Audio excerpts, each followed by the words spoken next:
Growing up in the 80s and 90s, MTV turned music into a visual medium, making it central to pop culture.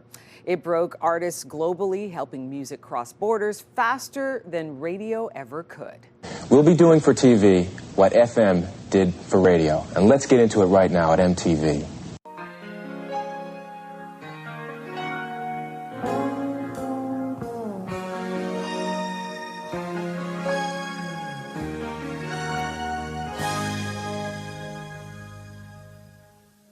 I heard you on the wireless back in 52, lying awake intently tuning in on you.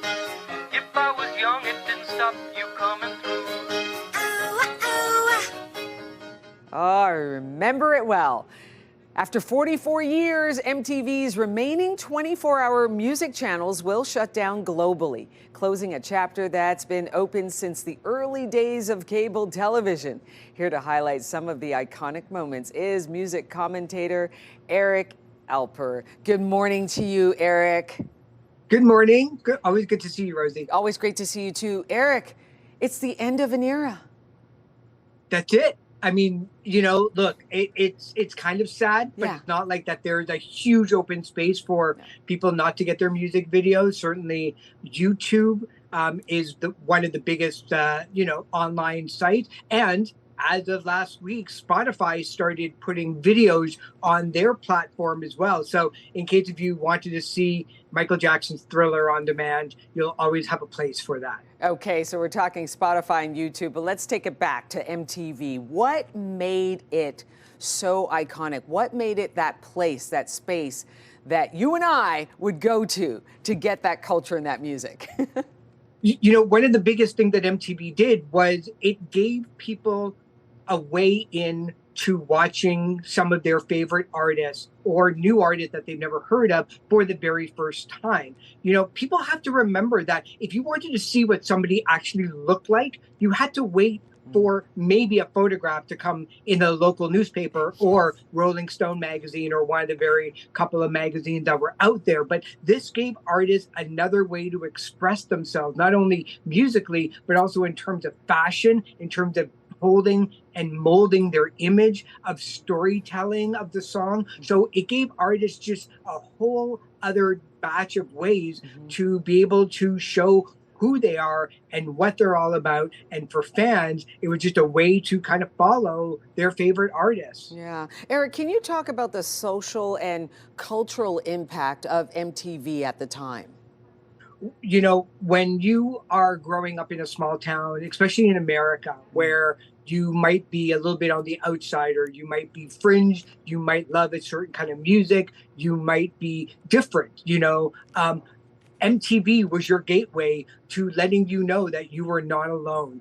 The people that were watching the same video in Los Angeles and New York were also watching it in Idaho and Ohio. So it really cultivated a community of teenagers that they had no other way of knowing that there were other people just like them, not only listening and watching to the same things, but kind of acting the same way too, because MTV wasn't just about playing the videos. It was really about expressing what that new generation was all about.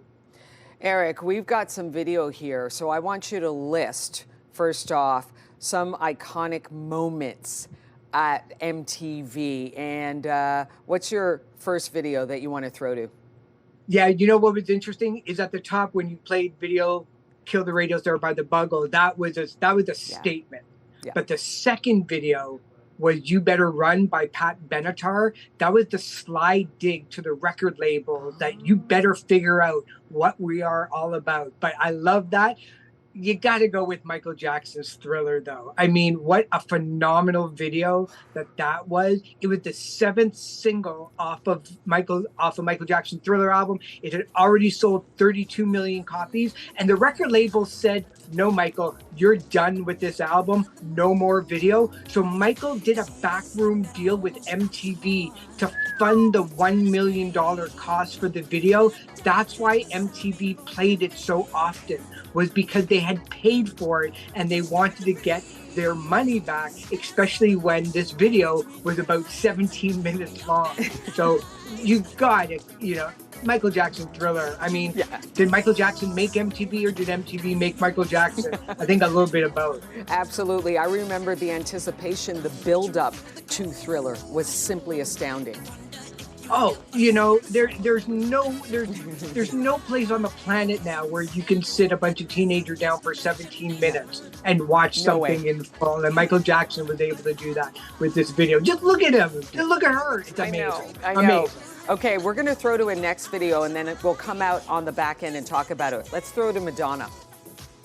Yeah, Madonna, when she performed Like a Virgin at the very first MTV Video Music Awards, it not only shocked our parents, which is exactly what we want as young people, but a whole lifestyle was created at that very moment that people started dressing like Madonna, people started talking like Madonna, and of course, her record sales went through the roof. And again, MTV created the absolute stardom that we're still talking about Madonna 45 years later. And we are still talking about Nirvana as well. Nirvana performed one of the very last televised shows on MTV Unplugged, which was a genius idea for a series. It was, let's get these really loud bands and strip them down to acoustic guitars and soft drums and let the songs be the focus of it. And of course, this was one of Nirvana's last performances ever because Kurt Cobain passed away not too long ago after this was recorded. In fact, that sweater that he's wearing went for about $4 million on auction a number of years ago. Okay, final question for you there, Eric. I mean, you mentioned how we're watching videos a little bit differently now on YouTube. There's deals being made. I think did you mention Spotify as well?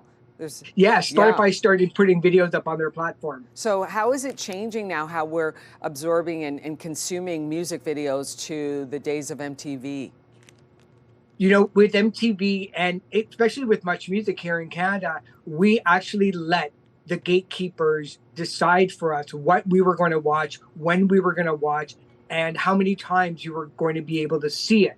That's all gone. Now we're all gatekeepers, we're all influencers, and we don't let people decide what we want to watch and when. So when videos come up on YouTube or Spotify or any other platform, we can watch it, create our own stars, and not have anybody choose for us who the next generation of celebrities is going to be. The days of MTV deciding that for us is now officially gone as of midnight tonight.